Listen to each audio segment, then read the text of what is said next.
मुख्यमंत्री कैसा हो, बिहार का मुख्यमंत्री कैसा हो। वो पूरे राज्य जिलों का भ्रमण कर रहे हैं, तो इसका दो ही कारण हो सकता है कि या तो वो अपना वो पार्टी बनाना चाहते हैं, या फिर उन्हें कोई ना कोई बैकअप मिला हुआ है कि आरसीपी जी आप अपने आप को बिहार की राजनीति में अभी प्रासंगिक बनाए रखिए खुद को, मौका आने पर आपको कमान मिल सकता है, या फिर आपको महाराष्ट्र जैसी स्थिति बिहार में पैदा करना हो सकता है। मजबूर है संजय जायसवाल, मजबूर है विनय बिहारी, और मजबूर है संजय सारक भी। ये तमाम जो वोकल लोग हैं, जो बोलने वाले लोग हैं नीतीश कुमार के खिलाफ, ये मजबूर हैं। जनसंख्या नियंत्रण पे एकदम मुहाठेठी हो जाता है। नीरज सिंह बबलू कुछ बोलते हैं, इधर नीरज कुमार जो है एमएलसी जेडीयू के कुछ बोलते हैं। एक भी मुद्दा उठाकर देख लीजिए आप, अग्निपथ हो भाई, उंगली पर गिनाया जा सकता है, सभी जगहों पर दोनों पार्टी में कोई सहमति नहीं है। तो ये बात तो तय है, जिस चर्चा को मीडिया लगातार 6 महीने से चला रही है, ये चर्चा बेमतलब का नहीं है। ये चर्चा ऐसा नहीं है कि बिना मतलब का, बिना अर्थ का चल रहा है। ये चर्चा इसलिए सार्थक है क्योंकि भाई इससे दिख रहा है बिहार में ऐसा मिला होगा। और देखिए जैसा संबंध चल रहा है दोनों पार्टी के बीच में, सभी लोग एक दूसरे के खिलाफ तैयारी जरूर कर रहे हैं, और नीतीश कुमार भी सॉफ्ट कॉर्नर तेजस्वी के लिए रखे हुए हैं, क्योंकि उन्हें भी पता है कि जब बीजेपी के साथ रहना मेरा मुश्किल हो जाएगा तो ऐसे में वही काम आएंगे। कि 24 के पहले ये सरकार बिहार में गिरेगी। अब कब गिरेगी, किस तरह गिरेगी, और बीजेपी का, मुझे जहां तक लगता है कि बीजेपी जो केंद्र की बीजेपी है, बिहार बीजेपी की मैं बात नहीं कर रहा, केंद्र की बीजेपी के पास कोई बहुत बड़ा मास्टर प्लान होगा नीतीश कुमार से डील करना। ये चुनाव परिणाम के बाद अमृत आप याद करिए, आप एक एक दिन को अगर देख लीजिए, अभी ज्यादा दिन नहीं हुआ है, 2 साल भी नहीं हुआ है, 1.5 साल हुआ है, मैंने मुश्किल से अभी 500-600 दिन हुआ होगा। 500-600 दिन के अंदर एक भी दिन ऐसा नहीं हुआ है जब बीजेपी और जेडीयू मतलब मन से गले मिली हो किसी भी मंच पर, या एक भी ऐसा मुद्दा नहीं हुआ हो जिस पर दोनों की सहमति बनी हो, कभी नहीं। नमस्कार, मैं अमृतेश और आप देख रहे हैं एनवीसी 24। पूर्व केंद्रीय मंत्री और जदयू नेता रामचंद्र प्रसाद सिंह जो अभी बिहार के सभी जिलों में दौरा कर रहे हैं। आज वो जहानाबाद जिले में गए थे, जहां पे नारा लगा है कि बिहार का सीएम कैसा हो, रामचंद्र प्रसाद सिंह जैसा हो। इसी मुद्दे पे बात करने के लिए हमारे साथ हैं हमारे सहयोगी आदेश पुरी और उदित आर्यन जी। मेरा पहला सवाल उदित आर्यन से होगा। रामचंद्र प्रसाद सिंह जो बिहार के सभी जिले में दौरे कर रहे हैं, तो इसको आप कैसे देखते हैं? देखिए, सभी जिलों का दौरा अभी किया नहीं है उन्होंने। आज वो जहानाबाद पहुंचे थे, और जहानाबाद पहुंचे जहां पे ये नारा लगाया गया कि बिहार का सीएम कैसा हो, आरसीपी सिंह जैसा हो। देखिए, सबसे पहली बात जो हमें समझनी होगी कि जो हम एक अपने मन में ये बात बैठा लिए हैं, हम पत्रकार लोग भी बैठा लिए हैं, और जनता भी अब ये समझने लगी है कि आरसीपी सिंह जो है वो पॉलिटिकली अब डेड हो गए हैं, या फिर अब कहिए कि पॉलिटिकली राजनीतिक रूप से इनएक्टिव हो गए हैं। उस बात को पूर्ण विराम लगाया जा रहा है, और कौन लगा रहा है? खुद आरसीपी सिंह लगा रहे हैं। अगर गौर करिएगा तो, चूंकि आरसीपी सिंह फिजिकली, ऐसा नहीं है कि उनके कुछ लोग जाकर जिला में ये काम कर रहे हैं, खुद अपने दल बल के साथ, भले ही 25-50 लोग ही हैं उनके साथ, लेकिन उनके साथ घूम रहे हैं। और जहानाबाद बिहार का ही एक जिला है सभी, और ये भी कहना है कि अगले 8 से 10 महीनों में, यूं कहीं कि साल के अंत तक आरसीपी सिंह पूरे बिहार का दौरा कर जाएंगे। पहले मंदिर और मठ जा रहे थे, लेकिन जब से उनका राज्यसभा का सदस्यता खत्म हुआ और बीजेपी उसका रिन्यूअल नहीं किया, उसके बाद से आप गौर करिए कि आरसीपी सिंह ज्यादा एक्टिव है, प्रोएक्टिव है बिहार की राजनीति में। अब देखिए, इसको हम को रिलेट अगर करना चाहें तो कर सकते हैं, क्योंकि राजनीति में संभावना की बात होती है। अभी जो ऑपरेशन लोटस हुआ महाराष्ट्र में, ऑपरेशन लोटस जो हुआ, जिसमें आपने देखा कि एकनाथ शिंदे ने जो काम किया, देवेंद्र फडणवीस उसमें की रोल प्ले किए, और एकनाथ शिंदे के माध्यम से कई विधायक तोड़ लिए गए, और सरकार बनी दोबारा, और एकनाथ शिंदे ही बने मुख्यमंत्री, देवेंद्र फडणवीस नहीं बने। तो अगर कोई वैसा नेता जो जेडीयू का ही है, जिससे भाजपा का मन मिल रहा है, उसके ऊपर बीजेपी दांव खेल सकती है। आज के समय में अगर आप सोचिए तो महाराष्ट्र में सरकार किसकी है? तो शिवसेना की ही सरकार है ना। तो बिहार में अगर आरसीपी सिंह कल दिन भविष्य में कभी भी अगर किसी भी कंडीशन में मुख्यमंत्री बनते हैं तो सरकार तो जेडीयू की ही रहेगी।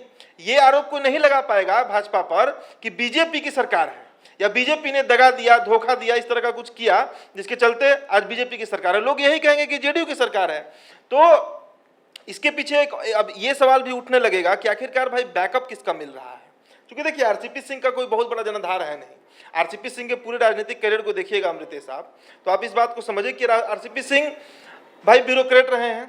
98 में सचिव बनते हैं, आपको इनके नीतीश कुमार के जब वो रेल मंत्री बनते हैं, और उसके बाद से 2010 के बाद से वो राज्यसभा गए, पॉलिटिकली एक्टिव हुए, और सारा चीज तो नीतीश कुमार का ही किया हुआ है। लेकिन ये बात रहा है कि आरसीपी सिंह नीतीश कुमार के बहुत विश्वसनीय पात्र रहे हैं। बिल्कुल, उनको उत्तराधिकारी भी माना जा रहा था, जिसके चलते प्रशांत किशोर के एंट्री के बाद खटपट भी हुआ पार्टी में। तो नीतीश कुमार के उत्तराधिकारी रहे हैं, मतलब उनके सबसे करीबी और सबसे ज्यादा विश्वास पात्र रहे होंगे। तो इन सभी मसलों को देखा जाए, और उसके बाद अभी जो नोकझोंक हुआ, नोकझोंक क्या, अब तो अलग ही हो गए हैं लोग। बिल्कुल, नीतीश कुमार मजे ले रहे हैं उनका, ललन सिंह को लग रहा है कि वो कोई बहुत बड़ा जंग जीत गए हैं, लेकिन बैकअप आरसीपी सिंह को है, क्योंकि ना तो इनका कोई बहुत बड़ा जनाधार है बिहार में, ना ही अब इनके पास कोई राजनीतिक वैसे कोई विरासत है इनके पास कि इनके पिताजी कुछ रहे होंगे, उनके दादा कुछ रहे होंगे। चिराग पासवान के पास है, तेजस्वी यादव के पास है, उस तरह का तो आरसीपी सिंह का कोई बैकग्राउंड नहीं है। तो आज के समय में इस बात को आप मानिए या नहीं मानिए, बीजेपी का बैकअप है आरसीपी सिंह के साथ, बीजेपी का टर्म्स अच्छा है आरसीपी सिंह के साथ। ये यूं कहिए कि आरसीपी सिंह का टर्म्स अच्छा है बीजेपी के साथ, और इसीलिए बीजेपी, माफ कीजिएगा, आरसीपी जो है वो इतने प्रमुख रूप से और इतने प्रखर होकर बिहार में जिलों का दौरा कर रहे हैं, जनसंपर्क कर रहे हैं, लोगों से मिल रहे हैं, और शायद ये बात समझाने का प्रयास भी कर रहे हैं कि जब नीतीश कुमार हमारे नहीं हुए तो आपके कभी नहीं हो सकते हैं। यही प्रयास होगा आरसीपी। अगला सवाल मेरा आदेशपुरी जी से होगा। तेजस्वी यादव 2 जुलाई से गायब हैं, ना वो पॉलिटिकली एक्टिव कहीं दिख रहे हैं, ना नीतीश कुमार पे हमला कर रहे हैं। देखिए, बता दें आपको कि जो खबरें निकल के आ रही है उसके मुताबिक तेजस्वी यादव जो हैं वो 2 जुलाई के बाद से जदयू के लिए चुप्पी साधे हुए हैं और बीजेपी के लिए ज़्यादा प्रखर हो गए हैं, यानी कि टारगेट ज़्यादा बीजेपी हो रहा है। अभी देखिए, फुलवारी शरीफ वाली घटना हुई पीएफआई, तो उसके बाद वो आरएसएस को लेकर वो बीजेपी पर लगातार हमला बोलते रहे। तो वही प्रश्न खड़ा हो रहा है कि आखिर बिहार में देखिए, बीजेपी और जदयू के बीच में संबंध अच्छे नहीं है, ये सब कोई जान रहा है। ये केंद्रीय नेतृत्व जो है दिल्ली का, उसी के कहने पे अभी तक ये संबंध ठीक ठाक चल रहा है। लेकिन जैसा यहाँ के प्रदेश अध्यक्ष हैं संजय जायसवाल, उनका जो हमला है नीतीश सरकार पर, वो बड़ा ही क्या कहा जाए, गठबंधन के खिलाफ हो रहा है। लेकिन इन सब के बीच में जो तेजस्वी यादव हैं, वो अपने प्रवक्ताओं को भी, सभी लोग को ये कहा गया है कि बीजेपी पर प्रहार करना है लेकिन जदयू पर नहीं करना है। ऐसे में प्रश्न उठ रहा है कि क्या इन दोनों दलों के बीच में कोई खिचड़ी पक रही है? एक तरफा प्यार का जो स्थिति है वो देखने को मिल रहा है। क्योंकि अगर हम बताएं तो जो 2 जुलाई को जब बिहार के नेताओं को, बीजेपी के नेताओं को जब केंद्र ने सुरक्षा दिया था, तो उसी समय तेजस्वी ने बस प्रश्न खड़ा किया था जदयू पर और बीजेपी पर। लेकिन उसके बाद से दम से चुप्पी साधे हुए हैं। इसके साथ साथ आपको बताएं, इनकी बहन जो है रोहिणी आचार्य, उनका भी ट्वीट देखिएगा तो अब पहले नीतीश को लेकर बहुत ज़्यादा उनका ट्वीट रहता था, लेकिन अब जो है बीजेपी के खिलाफ है, लेकिन नीतीश के खिलाफ नहीं है। और आपको बताएं कि जो यहाँ का राजनीतिक गलियारा है, वहाँ पर फिर ये सुगबुगाहट शुरू हो गया है कि क्या बिहार में कुछ होने वाला है। हालांकि ऐसा कितना मौका आया जब लगा कि बिहार में कुछ होने वाला है, लेकिन हुआ कुछ नहीं। लेकिन इन सब के बीच में कुछ ऐसी घटनाएं भी घटी है जिसको लेकर जो है लोग अनुमान लगा रहे हैं कि बिहार में कुछ होने वाला है। जैसे कि पहला आपको बता दें कि पीएफआई का मामला हुआ, प्रधानमंत्री की सुरक्षा से संबंधित मामला था, और इसमें स्टैंड यहाँ के राज्य सरकार को लेना चाहिए था केंद्र के तरफ से, बीजेपी के तरफ से। लेकिन यहाँ देखा गया कि जदयू ने भी स्टैंड लिया वैसे ही जो कि आरजेडी जिस तरह से स्टैंड लिया। आरजेडी का स्टैंड लेना क्या एमवाई समीकरण भी हो सकता है? क्योंकि जो वो पीएफआई के थे वो एक कम्युनिटी से थे जो आरजेडी के वोटर रहे हैं, तो ये भी हो सकता है कि वो बीजेपी पे लगातार हमलेवर हो रहे हैं। देखिए, ये तो मामला है ही, इसमें तो है ही, लेकिन जब कोई गलत है, जिसे भारत की सुरक्षा एजेंसियां कह रही है कि भारत के खिलाफ देश विरोधी युद्ध जैसी हालात पैदा करने वाले लोग यहाँ पर काम कर रहे थे, तो उसके खिलाफ एक्शन होता है। तो ये धर्म है यहाँ के पार्टियों का, खासकर यहाँ के सरकार, जिस दल का सरकार है उनका ये धर्म है कि वैसी ताकतों से कड़ाई से निपटे और उनके खिलाफ बयान दे। लेकिन इस समय क्या होता है, प्रोटेक्ट किया जा रहा है। अब देखिए, एक चीज मैं बीच में जोड़ना चाहूंगा।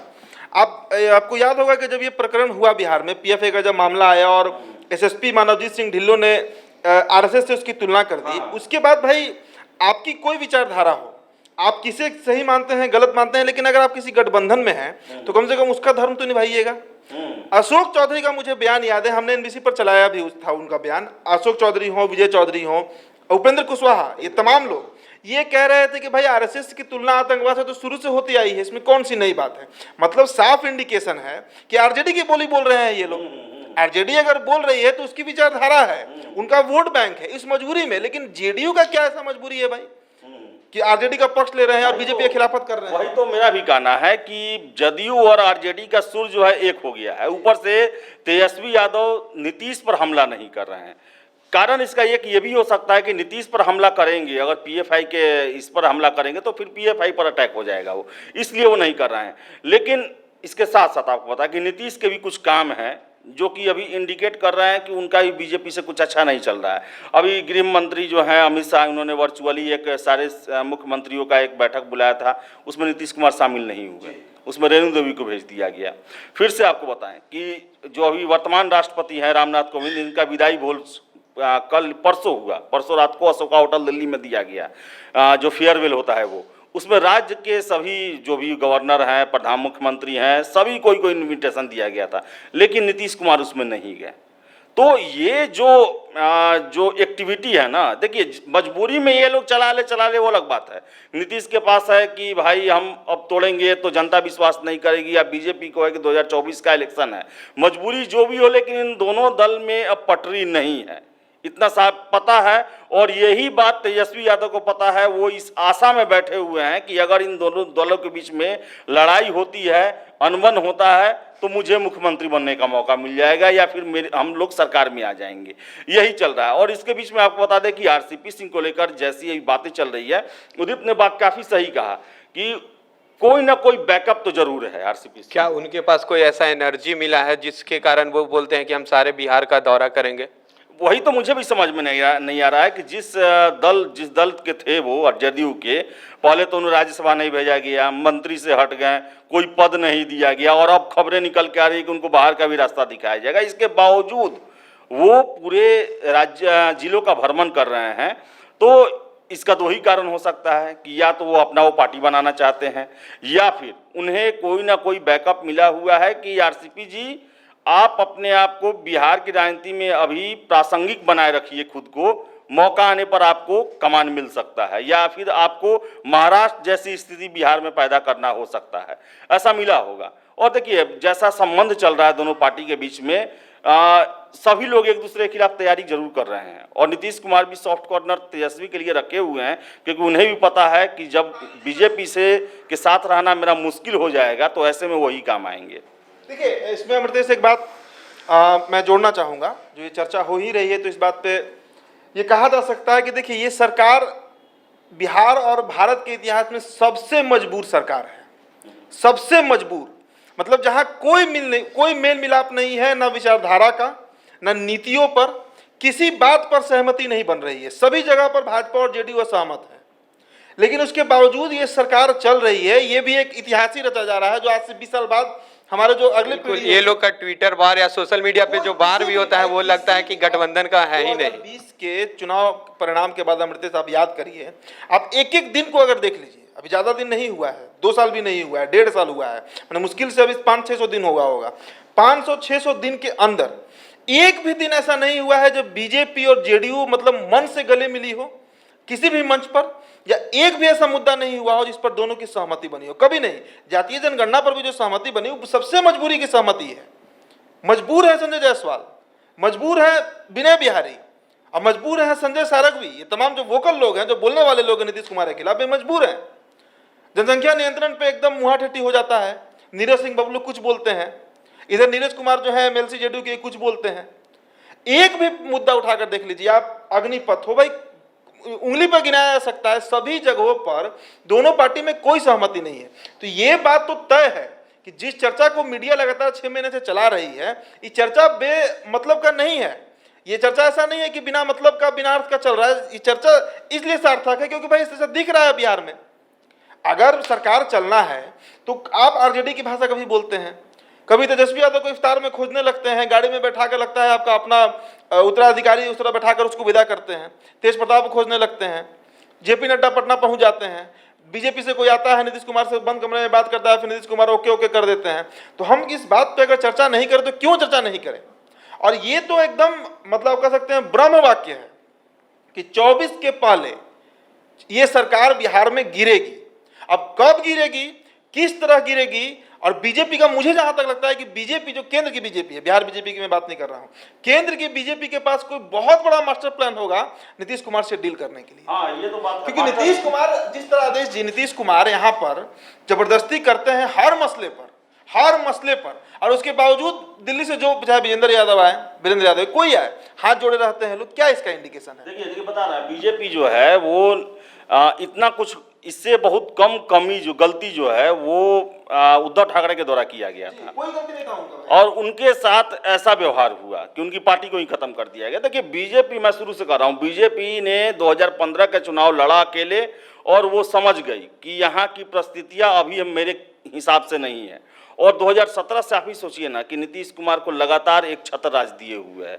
2020 के चुनाव में ज़्यादा सीट आया, फिर भी उन्हीं को बनाया गया। तो कोई मास्टर प्लान जो है ना, वो बीजेपी बना के रखी हुई है, उसका समय नहीं आया है। उससे पहले ये सब खटपट हो जा रहा है, जिसको बीजेपी दबा के रख रही है। उसके बाद उनका कुछ ना कुछ ऐसा प्लान होगा जिसके बाद वो अपना बिहार में शासन स्थापित करेंगे। मैं एक बार हमेशा आपको याद करा देता हूं कि बिहार में अभी सिचुएशन ऐसा है कि कुछ भी हो जाए, बीजेपी अपने हाथ से सत्ता नहीं जाने देगी। क्योंकि जैसा जैसा नीतीश कुमार ने खेल किया है, जितना रूठे हैं, जितना मनाया गया है, उतना बीजेपी मनाती नहीं है। उसका एकमात्र कारण है कि बिहार को अपने हाथ से छोड़ना नहीं चाहती है, और ये भी नीतीश कुमार सोचेंगे कि हम छोड़ के आरजेडी के साथ मिल जाएंगे, ऐसा भी नहीं होने देगी। क्योंकि देखिए केंद्र में सरकार है, गवर्नर उनका है, परिस्थितियां जो है बीजेपी की तरफ ज्यादा मजबूत है, और यही कारण है कि नीतीश कुमार इतना कुछ होने के बावजूद भी सह रहे हैं, वो आरजेडी की तरफ नहीं जा रहे हैं। जबकि इफ्तार पार्टी में घर चले गए, गेट तक छोड़ने आना, वो इंडिकेशन का पॉलिटिक्स नहीं था, इंडिकेशन तो था ही थोड़ा बहुत, और ये था कि हमको मिलना है। लेकिन उन्हें डर है कि बीजेपी एकदम इसने फाइनल कर दिया है कि बिहार में हमारी सत्ता को रहना है। अब नीतीश कुमार साथ रह के रहे तो, और नहीं रहेंगे तो भी हम चलाएंगे। यही इसका अंतिम निष्कर्ष है। एक अंतिम प्रक्रिया आप दोनों से हम ले लेते हैं कि बिहार में जेडीयू तब से हमलावर हो गई आरएसएस पे, जब से आरएसएस का एक मुख्य पत्रिका ऑर्गेनाइजर आता है, और उसमें नीतीश कुमार के सरकार के, बिहार सरकार के सारे काले चिट्टे को दिखाया जाता है, खोल दिया गया था। तो देखिए नीतीश कुमार साइलेंटली काम करते हैं। उस समय आपको याद होगा कि बिहार में इस पर चर्चा ही नहीं हुआ, जबकि 19 जून से 25 जून का जो एडिशन था, उसमें जो हेडिंग था यही था ना कि बिहार विकास स्टिल अ फार क्राई। इसी तरह था हेडिंग कि बिहार में विकास अभी बहुत दूर की सोच है भाई, अभी तो मूलभूत सुविधा यहाँ नहीं है, शिक्षा हो, स्वास्थ्य हो, बेरोजगारी हो, पलायन हो, सभी जगह पर बिहार एकदम बहुत खराब है। वो लॉ एंड ऑर्डर पे ये दावा करते थे, उसका भी काला चिट्ठा, सभी चीजों पे चर्चा हुआ था उस आर्टिकल में, करीब 6 पेज का आर्टिकल था। अब आपको याद कीजिए कि उसके बाद बिहार में कोई चर्चा नहीं हुई, लेकिन जैसे ही मामला पीएफआई का आया, सारा दोष मढ़ दिया गया आरएसएस के ऊपर। और ये मैंने इस पर वीडियो भी किया था कि ये प्रायोजित था, इसमें सरकार की संलिप्तता है। मानवजीत सिंह ढिल्लों सिर्फ एक मोहरा बने जिनके मुंह से ये कहलवा दिया गया, और इसके बाद बीजेपी और जेडीयू में भिड़ंत हुआ, जेडीयू वाले खुलकर बोले इसके ऊपर, तो उनको मौका मिल गया था बोलने का। ये पूरी रणनीति की तहत हुई थी। देखिए पॉलिटिकली बहुत साबी है नीतीश कुमार, इस बात को मानिए, राजनीतिक रूप से बहुत जागृत व्यक्ति हैं, और किस समय किस बयान को कहां पर इस्तेमाल करना है इसकी समझ उन्हें है। तभी तो भाई बिना तीसरे नंबर की पार्टी और बिहार में सीएम बन के बैठे। बिल्कुल, क्या कहेंगे इस पर? देखिए वो आरएसएस के, तो देखिए नीतीश कुमार तो खैर बीजेपी और आरएसएस को मजबूरी में निगल रहे हैं। आरएसएस को यही जो थे, एक बार बोलते थे कि जहर है देश के लिए, और उसके 2-3 महीने बाद ही पलटी भी मारे, और आरएसएस के प्रोग्राम में एक आरा में शामिल भी हुए। तो देखिए ये आरएसएस ने तो खैर अपने तरफ से क्लियर कर दिया है कि बिहार में जो है नीतीश कुमार की सरकार फ्लॉप है, और इनकी पार्टी भी खत्म होने वाली है, ऐसा उन्होंने कह दिया है। तो हो सकता है कि वो नाराजगी हो, वो गुस्सा हो, लेकिन एक बात ये भी तय है कि जब आरएसएस ने नीतीश कुमार को फेल घोषित कर दिया, तो आज नहीं तो कल बीजेपी भी इनको फेल घोषित करेगी ही करेगी। बिहार में प्रकरण महाराष्ट्र होगा या नहीं होगा, ये आप हमारे कमेंट बॉक्स में दीजिएगा, और आपको हमारा डिस्कशन कैसा लगा आप हमें कमेंट बॉक्स में बताइएगा। बहुत बहुत धन्यवाद आप सभी का।